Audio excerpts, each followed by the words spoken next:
এই দেখো আম বাগানটা, আমগুলো ঝরে পড়ে গেছে। এই ডিগসুলির আম বিখ্যাত, অনেক দূর দূর থেকে এই আম নিতে আসে। এখান থেকে হাতে পেড়ে যে যেমন খুশি পাকা আম বেছে নিতে পারে।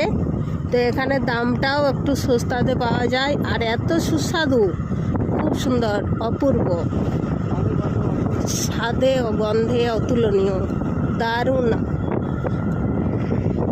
এই দেখো ফ্রেন্ড, আম বাগানে আম কীরকম ধরেছে, প্রচুর ধরেছে আম। তো ডিগসুলিটা হচ্ছে আমাদের গ্রাম, আর আমার বাবার গ্রাম থেকে মাঝামাঝি জায়গায় অবস্থিত আম বাগানটা। তো আমরা প্রায়